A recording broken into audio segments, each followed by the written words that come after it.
Welcome back again dear students. मैं हूं अभिनंदन कुमार आजाद और आप लोगों का एक बार फिर से स्वागत करता हूं अपने यूट्यूब चैनल शांति क्लासेज पर। डियर स्टूडेंट्स, आज की इस वीडियो लेक्चर में हम लोग फ्लूइड मैकेनिक्स का बायनेंसी कॉन्सेप्ट देखने वाले हैं, जिसमें हम लोगों ने बहुत सारी चीजें पहले भी देख रखा है। तो उन सब चीजों को आप वीडियो के डिस्क्रिप्शन में पूरे प्लेलिस्ट का लिंक होगा। यदि आप लोगों ने उसे सीक्वेंस से नहीं देखा है तो सबसे पहले सीक्वेंस से ऊपर से देख के आइए, तो थोड़ा सा यहाँ समझने में ज्यादा आसानी होगी। तो चलिए बिना समय गवाए स्टार्ट करते हैं। यदि आप लोगों ने चैनल को सब्सक्राइब नहीं किया, सब्सक्राइब कर लीजिए, बेल आइकन क्लिक कीजिए और वीडियो को लाइक करना बिल्कुल भी मत भूलिएगा। तो दोस्तों, हम लोग इन सब चीजों को डिस्कस कर चुके थे। हम लोग सेंटर ऑफ बायनेंसी को यहाँ डिस्कस करना है। तो सेंटर ऑफ बायनेंसी को हम लोग डिस्कस करना स्टार्ट करते हैं कि सेंटर ऑफ बायनेंसी होता क्या है। ठीक है, कहता सेंटर ऑफ बायनेंसी, कहता बायनेंसी फोर्स जो लगता है, कहता लगता क्यों है तो हमने बता ही रखा है। ठीक है, कि अगर किसी भी ऑब्जेक्ट को, कोई भी बॉडी को, कोई सॉलिड को किसी लिक्विड में आप डुबाते हैं तो उसके वेट में थोड़ा सा कमी महसूस होता है, जो आपने क्लास 8 से पढ़ते आ रहे हो। ठीक है, आप बाल्टी बाल्टी पानी में डुबा के देखते हो, भैया वो हल्का में महसूस होता है। कहता वो हल्का क्यों महसूस होता है? क्योंकि पानी से फोर्स लगाता है। कहता पानी से फोर्स ही क्यों लगाता है? कहता पानी में डूबा हुआ है तो ऊपर प्रेशर अलग है, नीचे प्रेशर ज्यादा है। ठीक है, तो नेट एक जो प्रेशर के डिफरेंस के कारण नेट एक फोर्स ऊपर की तरफ लगेगा, जिसे हम बायनेंसी फोर्स कहते हैं। ठीक है, इसी बायनेंसी का पूरा चर्चा है यहाँ पे। ठीक है, कि बायनेंसी फोर्स कितना होगा और क्या होगा। ठीक है, जो था बायनेंसी फोर्स हम लोग चर्चा कर चुके थे कि बायनेंसी फोर्स जो होता था, ठीक है, रो ऑफ लिक्विड, ठीक है, वॉल्यूम ऑफ सॉलिड, मैं फिर से लिख देता हूँ, बता volume of solid, rho of liquid, जो हमारा फॉर्मूला लिखने का तरीका, और इनटू जी, ये फॉर्मूला होता था बायनेंसी फोर्स का। जितना पानी में सॉलिड का जितना भाग, जितना वॉल्यूम डूबा हुआ है, वो उसका वॉल्यूम, और लिक्विड का डेंसिटी इनटू जी। कहता है ये फॉर्मूला क्यों बना? क्योंकि आर्किमिडीज का प्रिंसिपल था, जो आप बचपन से पढ़ते आ रहे हो। आर्किमिडीज ने कहा था कि जितना फ्लूइड को डिस्प्लेस करेगा, जितना लिक्विड को सॉलिड डिस्प्लेस करेगा, उसके वेट के बराबर उस पे बायनेंसी फोर्स लगने वाला है।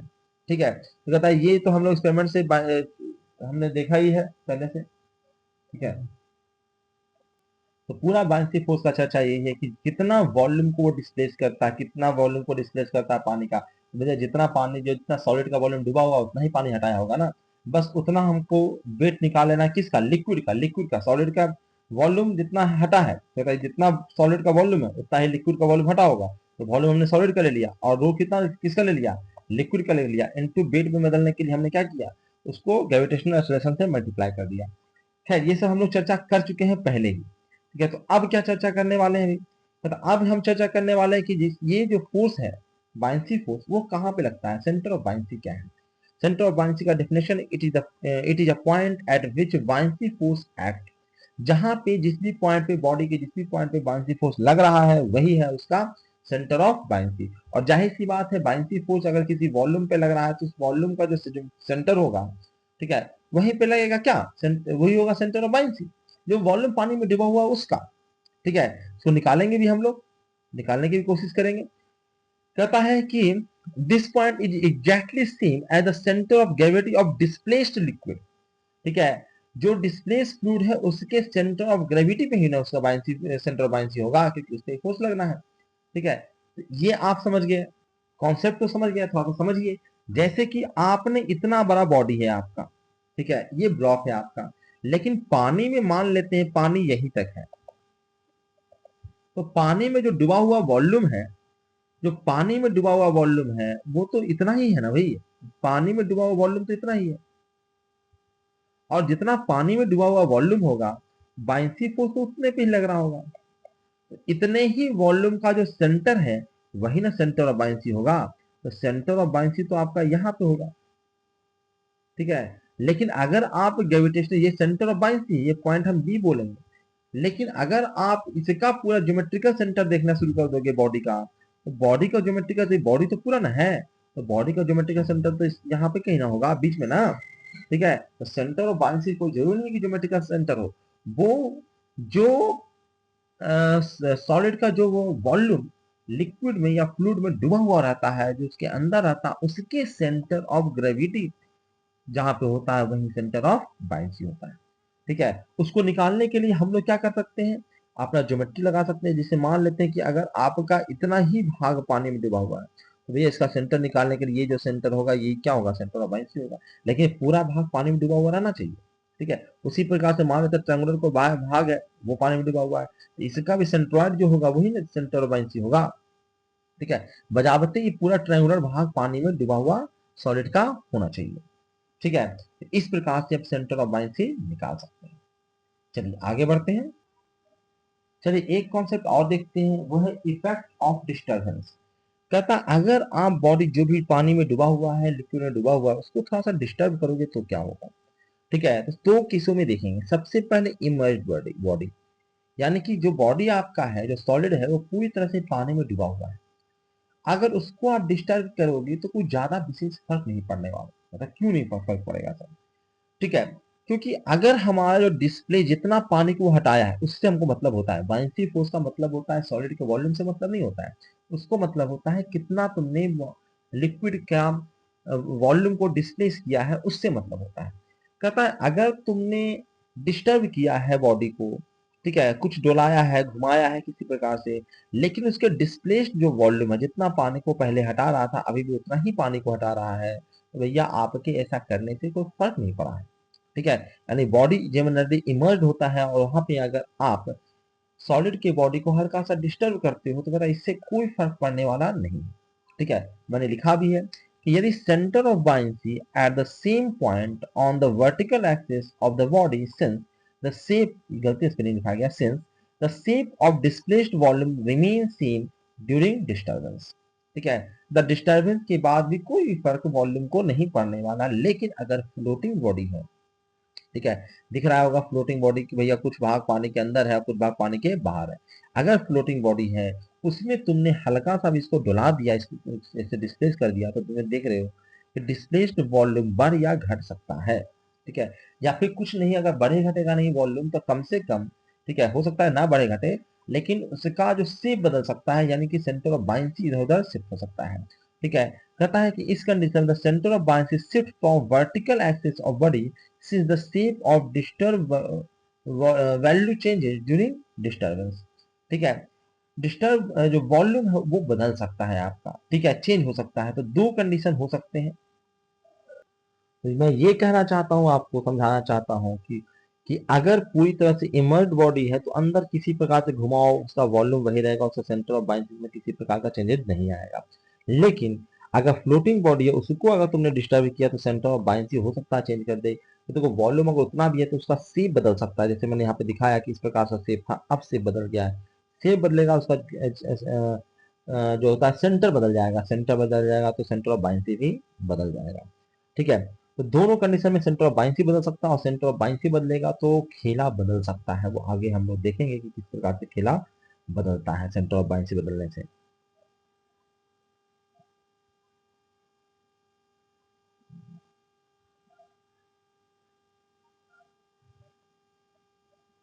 और इसको जानने से पहले हम लोग थोड़ा सा स्टेबिलिटी को जानेंगे। ठीक है, तो पहले हम लोग स्टेबिलिटी कॉन्सेप्ट को देखेंगे, उसके बाद जानेंगे कि कहाँ पे सेंटर ऑफ बायंसी इफेक्ट डालता है। तो स्टेबिलिटी कॉन्सेप्ट क्या है सर? तो आपने इक्विलिब्रियम पढ़ा होगा, ठीक है, छोटे क्लासेज में पढ़ा होगा, 11th में पढ़ा होगा इक्विलिब्रियम। पता इक्विलिब्रियम मतलब क्या? पता इक्विलिब्रियम मतलब फोर्स, नेट फोर्स जीरो और नेट मोमेंटम भी जीरो। इक्विलिब्रियम किसे कहेंगे? कहता है जब नेट फोर्स उस पे जीरो हो किसी सिस्टम पे और उसका नेट मोमेंटम भी जीरो हो सिस्टम का, तब कहेंगे वो सिस्टम जो है वो इक्विलिब्रियम में है। ठीक है, अब कहता है इक्विलिब्रियम जो होता है वो तीन प्रकार का होता है। ये आप सब चीज जानते हो आप पहले से, यहाँ पे रिवीजन करा रहा हूँ मैं आपका कि इक्विलिब्रियम जो होता है वो तीन प्रकार का होता है। एक स्टेबल इक्विलिब्रियम, एक होता है अनस्टेबल इक्विलिब्रियम और तीसरा होता है न्यूट्रल इक्विलिब्रियम। कहता है क्या डिफरेंस है सर तीनों में? कहता है कि तीनों में डिफरेंस ये है कि स्टेबल इक्विलिब्रियम में अगर आप इक्विलिब्रियम पॉइंट से, यहाँ पे इक्विलिब्रियम में नेट फोर्स जीरो है, नेट मोमेंट भी जीरो है, यहाँ पे छोड़ दीजिएगा तो बॉडी यहाँ पे के यहीं पे रहेगा। इस पे ना तो इसका किसी प्रकार का टॉर्क है इस पे और ना ही किसी प्रकार का फोर्स है इस पे। नेट फोर्स जिसका जीरो है, फोर्स तो है पर नेट फोर्स इसका जीरो है। ठीक है, तो इसको कहा है कि यहाँ पे इक्विलिब्रियम तो है पर जैसे ही थोड़ा सा डिस्प्लेस करके हम इधर उधर लेके जाएंगे तो उस पर फोर्स आ जाएगा। तो हम लोग उसकी चर्चा नहीं कर रहे हैं, हम चर्चा करेंगे जहां पे था वहां पे तो नेट फोर्स जीरो था ना। तो अगर उसको हल्का सा भी इक्विलिब्रियम पोजीशन से डिस्टर्ब किया जाए और फिर से वापस वो अपने ही इक्विलिब्रियम पोजीशन पे आ जाए तो ऐसे इक्विलिब्रियम को हम कहते हैं स्टेबल इक्विलिब्रियम। ठीक है, ऐसा इक्विलिब्रियम जिसमें इक्विलिब्रियम पोजीशन से हल्का सा भी बॉडी को डिस्प्लेस किया जाए, डिस्टर्ब किया जाए तो अगर वो वापस अपने इक्विलिब्रियम पोजीशन पे आ जाता है तो उसे कहते हैं स्टेबल इक्विलिब्रियम। दूसरा है अनस्टेबल इक्विलिब्रियम, जिसमें हम इक्विलिब्रियम, यहाँ पे इक्विलिब्रियम है, नेट फोर्स यहाँ पे जीरो, यहाँ पे अच्छे से बॉडी को बैलेंस कर दे तो वहाँ पे रखा रहेगा। लेकिन हल्का सा भी अगर इसको हमने डोला के इधर किया तो ये वापस कहाँ चल जाएगा, नीचे चला जाएगा। हल्का सा इधर किया तो नीचे चला जाएगा।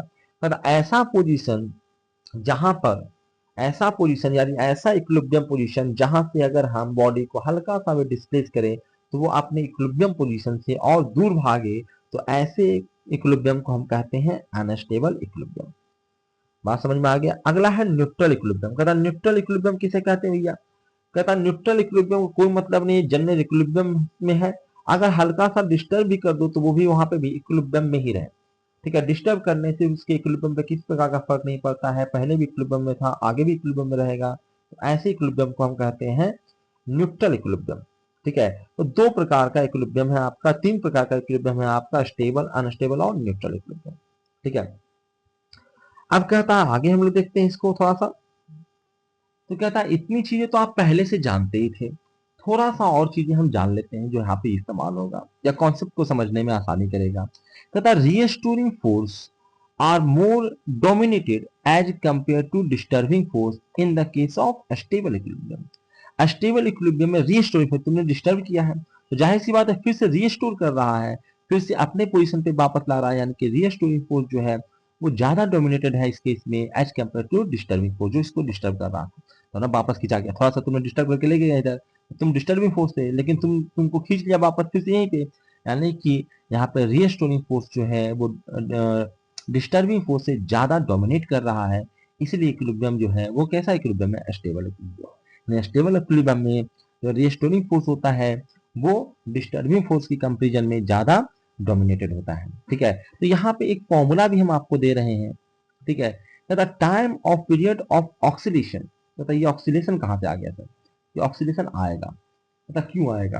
कहता है यहाँ पे अगर ये स्टेबल इक्विलिब्रियम में है, इसको हल्का सा तुमने डिस्टर्ब कर दिया, यहाँ पे छोड़ दिया, ठीक है, तो ये वापस आएगा। वापस आएगा तो यहाँ पे जब यहाँ पे आया होगा उस वक्त इस पर नेट फोर्स और नेट टॉर्क दोनों के दोनों जीरो हो गया होगा।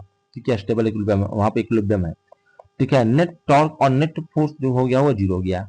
लेकिन नेट फोर्स टॉर्क जीरो हो गया पर वेलोसिटी तो है ना, वेलोसिटी तो जीरो नहीं हुआ है, वेलोसिटी नहीं हुआ तो आगे बढ़ेगा, और आगे बढ़ेगा तो आगे तक जाएगा, और फिर यहाँ पे आएगा तो डिस्टर्ब हो गया स्टेबल इक्विलिब्रियम से, तो फिर वापस ये लौटेगा।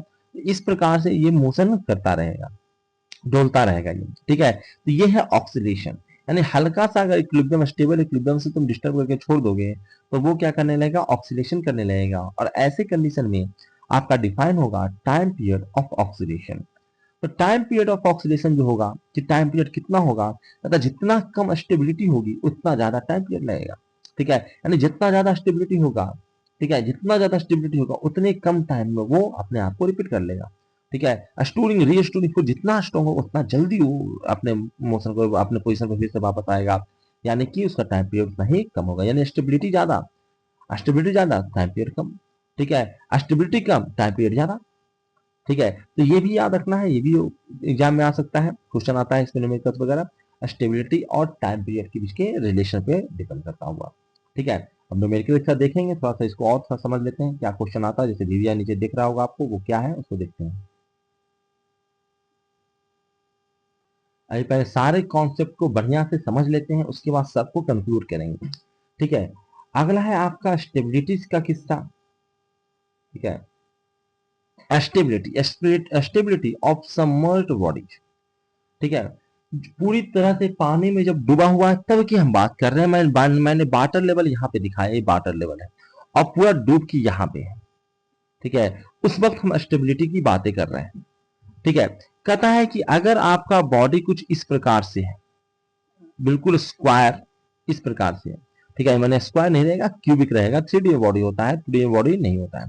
कहता ऐसी कंडीशन में आपको देखना पर है ये इसका सेंटर ऑफ बायंसी कहाँ होगा। तो सेंटर ऑफ बायंसी तो भैया यहाँ पे है, एकदम सेंटर पे, सेंटर जो पानी है जितना डिस्प्लेस किया उसके सेंटर पे सेंटर ऑफ बायंसी का होगा। लेकिन कहना है कि इसका सेंटर ऑफ ग्रेविटी तो कहीं भी हो सकता है। सेंटर ऑफ ग्रेविटी कहाँ भैया, तो वो centre of gravity of displaced liquid की हम बात करते हैं, वो बायंसी फोर्स होता है। सेंटर ऑफ ग्रेविटी अलग जगह पे हो सकता है, हम डिस्प्लेस्ड जितना डिस्प्लेस फ्लूइड है उसका सेंटर अलग हो सकता है, बॉडी का सेंटर अलग हो सकता है, सेंटर ऑफ ग्रेविटी, दोनों अलग अलग चीजें हैं। यहाँ पे दोनों पिक्चर में आया तो कंफ्यूज नहीं करना है आपको। सेंटर ऑफ ग्रेविटी बॉडी का आप पहले पढ़े हो, वो भी बॉडी उसका सेंटर ऑफ ग्रेविटी जहां पे उसका नेट फोर्स लग रहा है उसको सेंटर ऑफ ग्रेविटी, यानी कि जहां पे उसका ग्रेविटेशनल फोर्स लग रहा है, ऐसे कर लो कि जहां पे उसका ग्रेविटेशनल फोर्स लग रहा है उसको हम सेंटर ऑफ ग्रेविटी करेंगे, यानी कि जहां पे सेंटर ऑफ ग्रेविटी होगा वहां पे लगेगा mg फोर्स।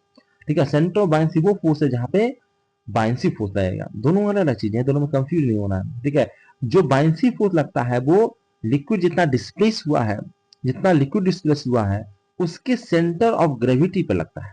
ठीक है, उसका सेंटर ऑफ ग्रेविटी को एक्चुअली हम बायंसी, सेंटर ऑफ बायंसी बोलते हैं। तो दोनों अलग अलग चीजें, दोनों में कंफ्यूज नहीं होना, सबसे पहले तो ये है। ठीक है, अब क्या है जी, कहता है ये आपका बॉडी है, हमने इसमें बताया कि दो पॉइंट है, एक है आपका बायंसी, सेंटर ऑफ बायंसी, और एक है सेंटर ऑफ ग्रेविटी। और सेंटर ऑफ बायंसी आपको दिख रहा होगा कि नीचे है, और सेंटर ऑफ ग्रेविटी जो है वो हल्का सा ऊपर है, वो कहीं भी रह सकता है, मैंने एक एग्जांपल लेके समझाया आपको। कहता ऐसे है तो हमको कोई तकलीफ नहीं है। क्यों नहीं तकलीफ हुई है कि ऐसे भी सारे फोर्सेस बैलेंस होंगे तभी जाके यहाँ पे अटका हुआ होगा। ठीक है, बायंसी फोर्स ऊपर लग रहा होगा और ग्रेविटेशनल फोर्स नीचे लग रहा होगा mg, और दोनों फोर्सेस बैलेंस होगा तभी तो इसी प्रकार से डूब कर बैठा हुआ है। ठीक है, इसमें कोई तकलीफ नहीं है, यहाँ पे जो जितने भी फोर्सेस है वो बैलेंस है, और बैलेंस है तो इक्विलिब्रियम में है, आराम से रखा हुआ है। आप कहोगे सर कैसा इक्विलिब्रियम, तो ये देखना पड़ेगा। ठीक है, ये कैसा इक्विलिब्रियम है, तो देखते हैं कि अपने पोजीशन इसको हल्का सा डिस्प्लेस करके देखते हैं। तो हमने क्या किया, इसको हल्का सा इधर डिस्प्लेस किया, अगर इधर डिस्प्ले किया तो सेंटर ऑफ ग्रेविटी आपका यहाँ पे आ गया है। ठीक है, और सेंटर ऑफ बायंसी जो है वो यहाँ पे आ गया, तो सेंटर ऑफ बायंसी पे हमने बायंसी फोर्स लगा दिया है, और सेंटर ऑफ ग्रेविटी पे हमने ग्रेविटेशनल फोर्स लगा दिया है। ठीक है, अब यहाँ पे देखिए, अब कहता है बायंसी फोर्स ऊपर लग रहा है, इसको नीचे लग रहा है, तो ये तो इसको पूरा घुमा देगा ना जी, नहीं घुमा देगा, इसको तो पूरा का पूरा घुमा देगा ही। ठीक है, अगर पूरा का पूरा अगर इसको आप घुमा देगा तो कैसा इक्विलिब्रियम है, आप खुद बताओ, ये अनस्टेबल इक्विलिब्रियम हो गया। पता ये तो सर अनस्टेबल इक्विलिब्रियम हो गया। कैसा इक्विलिब्रियम, अनस्टेबल इक्विलिब्रियम। ये सब आपसे पूछा जाता है। क्या पूछा जाएगा जी आपसे, आपसे पूछा जाएगा कि अगर ये कंडीशन है, यानी कि आप निकाल रहे हो बायंसी, जो सेंटर ऑफ बायंसी वो नीचे है और सेंटर ऑफ ग्रेविटी ऊपर है, ठीक है, इस प्रकार का कंडीशन है, तो आपका जो इक्विलिब्रियम होगा वो अनस्टेबल इक्विलिब्रियम होगा। ठीक है, जो आपका सेंटर ऑफ ग्रेविटी जो है ऊपर है, सेंटर ऑफ बायंसी जो है वो नीचे अगर आ गया है, तो आपका जो इक्विलिब्रियम होगा वो अनस्टेबल इक्विलिब्रियम हो गया, और बजाते हमने आपको बनाकर दिखा दिया। अब अगला केस है कि अगर ऐसा कंडीशन हो कि सेंटर ऑफ बायंसी और सेंटर ऑफ ग्रेविटी, जो बॉडी का सेंटर ऑफ ग्रेविटी दोनों सेम पॉइंट पे हो, तब सेम पॉइंट पे तुमको उसको कितनों जहां घुमा दोगे वैसे ही विचार अटक जाएगा, कोई दिखते नहीं है, तो ये न्यूट्रल इक्विलिब्रियम होगा। कैसा इक्विलिब्रियम होगा, न्यूट्रल इक्विलिब्रियम होगा। अब कहता है जैसे कि इसको घुमा के हमने दिखाया भाई, कहीं भी घुमा लो दोनों फोर्सेस ऊपर नीचे, भैया इसको घुमाएगा नहीं, जिस पोजीशन पे लेके चल जाओगे वहां पे वो इक्विलिब्रियम में बना रहेगा, इक्विलिब्रियम से डिस्टर्ब नहीं होगा। ठीक है, सारे फोर्सेस पे हर वक्त बैलेंस रहने वाले हैं, तो मैंने यहाँ पे आपको बनाकर दिखा दिया है। ठीक है, तीसरा क्या है भाई, कहता तीसरा कंडीशन ऐसा है कि हो सकता है कि सेंटर ऑफ बायंसी जो है वो ऊपर रहे। ठीक है, सेंटर ऑफ बायंसी ऊपर और सेंटर ऑफ ग्रेविटी जो है वो नीचे रहे, सेंटर ऑफ ग्रेविटी नीचे रहेगा। कहता है इस कंडीशन में क्या होगा, तो इस कंडीशन में हल्का सा डिस्प्लेस करके देखते हैं। जैसे ही हमने डिस्प्लेस करके देखा तो बायंसी, ये पॉइंट ऑफ बायंसी जो है इधर आ गया। ठीक है, और सेंटर ऑफ ग्रेविटी थोड़ा सा इधर चला गया, तो इस पे नीचे क्यों लग रहा है, इसके ऊपर क्यों लग रहा है, ये खींच के इसको वापस उसी पोजीशन में लेके चला आएगा। ठीक है, इसको तुम चाहो तो करके देख सकते हो। ठीक है, इस कंडीशन में क्या होगा कि इसको वापस अपने ही पोजीशन पे खींच कर लेके चला जाएगा। ठीक है, ये जो कंडीशन है ये स्टेबल इक्विलिब्रियम, चाहे इधर डिस्प्लेस करो इसको या इधर करो, ठीक है, दोनों कंडीशन में करो, किधर भी करो, कोई दिक्कत नहीं होने वाला है। इस कंडीशन में जो इक्विलिब्रियम होगा वो स्टेबल इक्विलिब्रियम होगा। ठीक है, अगर समझने में कहीं तकलीफ होगा तो आप मुझे कमेंट में बताओ, कि तो हम इसे दोबारा से डिस्कस कर लेंगे। ऐसा मैं समझ रहा हूँ कि आप इंजीनियर हो तो आसानी से चीजों को समझ सकते हो। ठीक है, बस आपको याद रखना है कि सेंटर ऑफ ग्रेविटी अगर ऊपर है, सेंटर ऑफ बायंसी नीचे है, तो अनस्टेबल इक्विलिब्रियम है। अगर आपका सेंटर ऑफ बायंसी ऊपर है तो यह स्टेबल इक्विलिब्रियम है। सेंटर ऑफ बायंसी नीचे है अनस्टेबल, सेंटर ऑफ बायंसी ऊपर है तो स्टेबल। ठीक है, और दोनों सेम जगह पे है तो न्यूट्रल इक्विलिब्रियम। सिंपल सी बात है। अब इसी चीज को हम थोड़ा सा नीचे आते हैं। ठीक है, नीचे आते हैं मतलब आते हैं हम लोग स्टेबिलिटी ऑफ फ्लोटिंग बॉडी। तकलीफ तो यहाँ है, असली तकलीफ कहाँ है, आप लोग समझने में थोड़ा सा तकलीफ हो रहा था तो मैंने जूम कर दिया आपको। कहता है इसमें वाटर लेवल ना है, यहाँ पे है। ठीक है, ये क्या है, कहता फ्लोटिंग बॉडीज के लिए है, यानी कि कुछ पानी में, इसका कुछ हिस्सा पानी के अंदर है और कुछ हिस्सा पानी के बाहर है। तो ये पूरा बॉडी है, इस बॉडी में जो है ये कुछ हिस्सा तो भैया आपका ये पानी में डूबा हुआ, जो कि ये वाला हिस्सा है वो पानी में डूबा हुआ हिस्सा है। तो ठीक है, तो ये पानी में डूबा हुआ हिस्सा है, कोई दिक्कत नहीं है। ठीक है, तो अगर ये पानी में डूबा हुआ है तो इसका सेंटर ऑफ बायंसी हम यहाँ पे मान रहे हैं। ठीक है, और सेंटर ऑफ ग्रेविटी जो है वो यहाँ पे दिया गया है। सेंटर ऑफ ग्रेविटी यहाँ पे दिया गया है। तो अभी तो कोई तकलीफ नहीं है, सेंटर ऑफ बायंसी पे लग रहा है बायंसी फोर्स बी। ठीक है, और ग्रेविटेशनल सेंटर ऑफ ग्रेविटी पे लग रहा है इसका वेट जो है mg। ठीक है, दोनों एक दूसरे को बैलेंस किया होगा तभी जाके यहाँ पे टिका हुआ है। ठीक है, नहीं तो यहाँ पे टिका नहीं रहता, जो ज्यादा रहता उधर धकला जाता। अगर बायंसी फोर्स ज्यादा हो रहा होता तो थोड़ा सा और ऊपर जाता ये। ठीक है, ग्रेविटेशनल फोर्स ज्यादा हो रहा होता थोड़ा सा नीचे जाता। ठीक है, तो यहाँ पे अगर बैलेंस में है तो जाहिर सी बात है कि सारे फोर्सेस बैलेंस में होंगे, जाहिर सी बात है। ठीक है, तो हम लोग आगे बढ़ते हैं। कहता है इसको थोड़ा सा हम लोग डिस्टर्ब करके देखते हैं। ठीक है, इसको हम हल्का सा हमने डिस्टर्ब किया और बॉडी को इस प्रकार से टिल्ट कर दिया। ठीक है, इसको हल्का सा इधर हमने टिल्ट किया है। जैसे टिल्ट किया है सेंटर ऑफ ग्रेविटी इधर जाएगा, सेंटर ऑफ बायंसी इधर जाएगा। तो सेंटर ऑफ ग्रेविटी मान लेते हैं यहाँ पे या यहाँ पे कहीं पे हो है। ठीक है, सेंटर ऑफ बायंसी कुछ यहाँ पे है। ठीक है, दोनों को अलग अलग है, दोनों को मैं अलग अलग बना ही देता हूँ ताकि आपको समझने में तकलीफ ना हो। ठीक है, दोनों को हम अलग अलग बना देते हैं। ठीक है, यहाँ है आपका सेंटर ऑफ बायंसी। ठीक है, सेंटर ऑफ बायंसी आपका, सेंटर ऑफ बायंसी कुछ नीचे है था, सेंटर ऑफ ग्रेविटी यहाँ था। मतलब सेंटर ऑफ ग्रेविटी से यहाँ पे हमारा काम नहीं बन रहा है। ठीक है, सेंटर ऑफ ग्रेविटी से हमारा काम नहीं बन रहा है, और क्यों नहीं बन रहा उसके पास दिक्कत ये है कि जैसे ही आप थोड़ा सा टिल्ट करते हो खासकर फ्लोटिंग बॉडी को, तो मैंने बताया था कि उसका सेंटर ऑफ बायंसी हो सकता है कि चेंज हो जाए। ठीक है, जैसे आपका मैंने बताया आपको यहाँ पे ग्रेविटेशनल सेंटर तो भैया सेंटर ऑफ ग्रेविटी तो आपका ये है। ठीक है, बायंसी सेंटर ऑफ बायंसी जो है वो आपका ये वाला है। लेकिन आप था, है नहीं है था, लेकिन जैसे आपने इसको टिल्ट किया तो इसका वाटर डिस्प्लेस्ड फ्लूइड का जो वॉल्यूम है वो चेंज हुआ, उसका शेप चेंज हुआ है। शेप चेंज हुआ है तो सेंटर ऑफ बायंसी यहाँ ना हो के आप थोड़ा सा चेंज होके यहाँ आ गया। तो हम एक एग्जांपल ले रहे हैं कि कहीं चेंज होकर अलग जगह चला गया होगा, जिसको हम B1 कह दे रहे हैं। ठीक है, अब सेंटर ऑफ बायंसी यहाँ है, सेंटर ऑफ ग्रेविटी आपका यहाँ। ठीक है, तो सेंटर ऑफ बायंसी जो अब नया है उसी पर ना centre of buoyancy buoyancy force लगेगा, और ग्रेविटेशनल फोर्स जहां पे आपका है वहां पे ग्रेविटेशनल फोर्स लगेगा mg। ठीक है, अब क्या कर सकता है, सेंटर ऑफ बायंसी कहाँ पे गया उस पर फर्क पड़ता है। या फिर आप ये देखो कि भैया एक और पॉइंट हम डिफाइन करते हैं, एक और पॉइंट इस प्रकार से डिफाइन करते हैं कि आपका जो सेंटर ऑफ बायंसी जो सेंटर ऑफ बायंसी जो नया वाला आया B1, क्या है कहता है ये जो है इस वर्टिकल लाइन जो पहले था ये वाला लाइन, इस वर्टिकल लाइन को अगर देखो तो काट रहा है। ठीक है, ये काट रहा है, कहता जिस पॉइंट पे काटे ना, जिस भी पॉइंट पे अगर काट रहा है उस पॉइंट को हम लोग कहते हैं, एक नया नाम देते हैं जिसको बोलते हैं एम, इसको बोलते हैं मेटा सेंटर। क्या बोलते हैं, मेटा सेंटर बोलते हैं इसको, हम लोग अभी डिफाइन करेंगे, मेटा सेंटर इसको बोलते हैं। ठीक है, अब ये मेटा सेंटर तय करेगा कि ये जो है, जैसे वहां पे हम कहते हैं ना कि बायंसी, अगर सेंटर ऑफ बायंसी जो है अगर ऊपर रहता है, सेंटर ऑफ बायंसी ऊपर रहता है और सेंटर ऑफ ग्रेविटी नीचे रहता है, तो आपका जो होगा वो स्टेबल इक्विलिब्रियम होगा। उसी प्रकार से यहाँ पे है मेटा सेंटर, देखो अगर ऊपर चला गया किसी प्रकार से और ये सेंटर ऑफ ग्रेविटी नीचे चला गया, ठीक है, तो ये फिर से इसको रिस्टोर करके अपने पोजीशन पर ले आएगा, यानी यहाँ पे जो इक्विलिब्रियम होगा वो स्टेबल इक्विलिब्रियम होगा। ठीक है, यानी यहाँ पे कंडीशन दे रखा है कि M lies above the G. Meta centre जो है वो ग्रेविटेशनल सेंटर से, सेंटर ऑफ ग्रेविटी से अगर ऊपर है, ठीक है, तो ये जो कंडीशन बनेगा वो स्टेबल इक्विलिब्रियम का कंडीशन बनेगा। ठीक है, इसको थोड़ा सा और समझेंगे, मैं समझ रहा हूँ कि आपको थोड़ा सा तकलीफ है, इसको हम लोग मल्टीपल एग्जांपल्स में समझेंगे। देखो फिर से एक हमने क्वेश्चन लिया है, इसमें हमने लिया है कहाँ घूम रहे हो बाबू। ठीक है, चलिए ये आपका पूरा ऑब्जेक्ट है, ये पूरा ऑब्जेक्ट है। इस ऑब्जेक्ट में पानी में जो डूबा हुआ भाग है वो ये वाला है, ये वाला जो भाग है वो पानी में डूबा हुआ है। ठीक है, पानी में डूबा हुआ भाग है तो कहता है कि ये जो आपका सेंटर ऑफ ग्रेविटी है और नीचे वाला जो है वो सेंटर ऑफ बायंसी है। ठीक है, ये जो पॉइंट है सेंटर ऑफ बायंसी है। अब इसको हमने हल्का सा टिल्ट किया है, टिल्ट करने से क्या हुआ है, तो कहता है सेंटर ऑफ ग्रेविटी सर आगे शिफ्ट होगा, तो सेंटर ऑफ ग्रेविटी यहाँ चला गया, सेंटर ऑफ बायंसी जो है वो यहाँ शिफ्ट हो गया। सेंटर, ये जो सेंटर ऑफ बायंसी और सेंटर ऑफ ग्रेविटी, ठीक है, लेकिन चूंकि जैसे पहले था, ये बी पॉइंट हम पहले वाला ले रहे हैं क्योंकि सेंटर ऑफ बायंसी अब बदल गया है, जैसे आप टिल्ट किए सेंटर ऑफ बायंसी यहां ना रह के अब यहां चला गया, ठीक है, जिसको हम बोल रहे हैं B1, नाम में बदल दे रहा हूँ, बी यही वाला बी है, ठीक है, B1।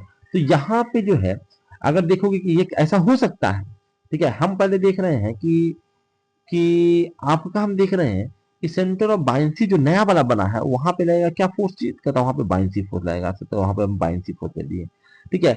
हमने देखा कि जब इससे जो बायंसी फोर्स जा रहा था तो वर्टिकल लाइन जो ये वाला लाइन था वर्टिकल लाइन, ठीक है, इसको किसी पॉइंट पे कट कर रहा है, कहता उसको हमने कटिंग पॉइंट को हमने कहा एम यानी कि मेटा सेंटर, क्या कहा हमने, मेटा सेंटर, ठीक है, मेटा सेंटर हमने कह दिया, कोई दिक्कत नहीं है। कहता इस बार क्या हुआ ना सर कि मेटा सेंटर और ग्रेविटेशनल पॉइंट एक ही जगह पे आ गया संयोग से, ठीक है, दोनों एक ही जगह पे आ गया। कहता है अगर ऐसा आ जाए ना तो ऐसे इक्विलिब्रियम को हम कहते हैं न्यूट्रल इक्विलिब्रियम, क्योंकि यहाँ पे हिलडोल नहीं होगा। एम कोइंसाइड विद जी, ये संयोग से ऐसा हो गया कि एम जो है मेटा सेंटर जो आया वो जी से कोइंसाइड कर गया, और ऐसे कंडीशन में जो इक्विलिब्रियम बना वो कैसा इक्विलिब्रियम बनेगा, न्यूट्रल इक्विलिब्रियम बनेगा, क्योंकि देखो यहाँ पे जो फोर्स ऑफ बायंसी ऊपर गया है और ग्रेविटेशनल फोर्स जो है जो वेट है इसका वो सीधे सीधे नीचे आ रहा है, दोनों एक ही लाइन में है, चाहे कितना भी डुला दो ये बार बार एक ही लाइन में होगा, और जब जब एक लाइन में होगा जब जितना भी डुला दो ना, यानी डुलाए हो तुम उस वक्त की कंडीशन बता रहे हैं, ठीक है, कि उस कंडीशन में क्या आ गया है कि मेटा सेंटर जो आ गया है वो ग्रेविटेशनल पॉइंट को सेंटर ऑफ ग्रेविटी के से कोइंसाइड कर गया है, तो ऐसे कंडीशन में यहाँ पे किसी प्रकार का टॉर्क नहीं बन रहा है, तो न्यूट्रल इक्विलिब्रियम बना है, ठीक है। अब एक और एग्जांपल के थ्रू हम समझेंगे इसको, ठीक है, यहीं पे नहीं छोड़ेंगे इसको। एक और एग्जांपल देखते हैं मेटा सेंटर को समझने के लिए आपका, ठीक है। इस बार फिर से हमारे पास ये बॉडी जो है ये मेन बॉडी है, और इसका कुछ भाग जो इतना वाला भाग है वो पानी में डूबा हुआ है, ठीक है। कहता है इस कंडीशन में जो है सेंटर ऑफ ग्रेविटी जो है वो यहाँ पे है, कहीं पे मैंने ऐसे बना दिया है, ठीक है, और इसका जो सेंटर ऑफ बायंसी है वो ये वाला पॉइंट है, सेंटर ऑफ बायंसी, ठीक है, सेंटर ऑफ बायंसी, ठीक है। हमने इसको हल्का सा टिल्ट किया, तो हल्का सा जैसे आप टिल्ट करोगे तो सेंटर ऑफ ग्रेविटी तो आगे की ओर शिफ्ट होगा, वो आगे की ओर शिफ्ट होके सेंटर ऑफ ग्रेविटी कुछ यहाँ पे चला गया, और कहा जहां पे सेंटर ऑफ ग्रेविटी होगा वहीं पे आपका फोर्स लगेगा mg, ठीक है। बायंसी फोर्स ये था, तो मैंने बायंसी फोर्स को कहा कि तुम वहां पे थे तो अभी भी वहीं पे हो, क्या ये पॉइंट बी पॉइंट को ही पे हमने कहा है, लेकिन हकीकत में ये बी पॉइंट को हमने वहां पे बनाया है, लेकिन सेंटर ऑफ बायंसी तो भैया कहीं और चेंज हो गया होगा, तो सेंटर ऑफ बायंसी शिफ्ट होके मान लेते हैं यहाँ पे आ गया कहीं पे B1, तो कहता है यहाँ पे अगर B1 है तो यहीं से आपका सेंटर ऑफ बायंसी वो पॉइंट है जहाँ पे बायंसी फोर्स लगेगा, तो बायंसी फोर्स को हमने बनाया कि बायंसी फोर्स ये वाला लगा है, ठीक है, ये है आपका बायंसी फोर्स। कहता है ये जो बायंसी फोर्स है, ये हमने जो बायंसी फोर्स बनाया है आपका, ये किसी पॉइंट पर इस लाइन को जो वर्टिकल लाइन पहले था जी बी जो लाइन था इसको किसी पॉइंट पे कट कर रहा है, तो जिस भी पॉइंट पे कर रहा है उस पॉइंट को हमने कहा एम, और इसी पॉइंट को हमने कहा है मेटा सेंटर। अब समझ में आ रहा हो कि मेटा सेंटर हम किसे कह रहे हैं, इसको हमने क्या कहा है, मेटा सेंटर, ठीक है। अगर ये मेटा सेंटर जो है वो सेंटर ऑफ ग्रेविटी के नीचे है, ठीक है, तो ये देखो फोर्स यहाँ पे लग रहा है, ये इसको यहाँ पे लग रहा है, तो इसको घुमाना देगा पूरी तरह से, इसको इधर घुमाना चाह रहा है, ये भी चाह रहा है घुमाना, तो घुमा देगा, तो ऐसे इक्विलिब्रियम कहेंगे हम लोग अनस्टेबल इक्विलिब्रियम, यानी कि अगर m lies below 2g is called, ठीक है, अनस्टेबल इक्विलिब्रियम। अगर ऐसा कंडीशन रहेगा तो इक्विलिब्रियम कैसा इक्विलिब्रियम कहेगा, अनस्टेबल। तो पूरा बजावते ऊपर इंपॉर्टेंट लिख कर ये बताया गया है आपको कि ये कंडीशन जो है वो इंपॉर्टेंट है, और ये इंपॉर्टेंट क्या है भाई इसमें, ठीक है। तो पहले तो मैंने बताया कि अगर आपका जो बी है अगर ऊपर रह जाए, बी ऊपर रहे और जी नीचे रहे, ये ऊपर रहे और जी नीचे रहे, तो इक्विलिब्रियम जो होगा वो स्टेबल होगा। यहीं पे अगर यहाँ पे स्टेबल इक्विलिब्रियम की बात करें तो कहता है एम जो है, एम जो होना चाहिए वो लाई एबव द जी, यहाँ पे बी था और यहाँ पे बी की जगह पे क्या आ गया, एम आ गया, बी को हम बस किससे रिप्लेस कर रहे हैं, एम से रिप्लेस करेंगे, ठीक है। यानी कि बी और एम अगर जी के ऊपर है तो इक्विलिब्रियम जो होगा वो स्टेबल इक्विलिब्रियम होगा, यही बताना चाह रहे हैं, ठीक है। बस इसी को आपको अलग ढंग से क्वेश्चन पूछेगा, कुछ लोग तो भाई ये तो सीधे सीधे क्वेश्चन पूछ लेता है, गेट में भैया आपको निकालना पड़ेगा कि भैया मेटा सेंटर कहाँ पे है, ठीक है, उसका फॉर्मूला निकालना पड़ेगा, फॉर्मूला आपको देंगे मेटा सेंटर निकालने के लिए, ठीक है। कौन ऊपर है ये आपको देखना पड़ेगा और फिर डिसाइड करना पड़ेगा कि इक्विलिब्रियम स्टेबल है या अनस्टेबल इक्विलिब्रियम है, ठीक है। और ये काफी इंपॉर्टेंट है, ऊपर भी लिखा हुआ भी है। अब चूंकि मेटा सेंटर का चर्चा हो चुका है तो हम लोग मेटा सेंटर का डेफिनेशन भी इसी वीडियो में देख लेते हैं। कहता मेटा सेंटर हमने अभी भी बताया कि क्या होता है।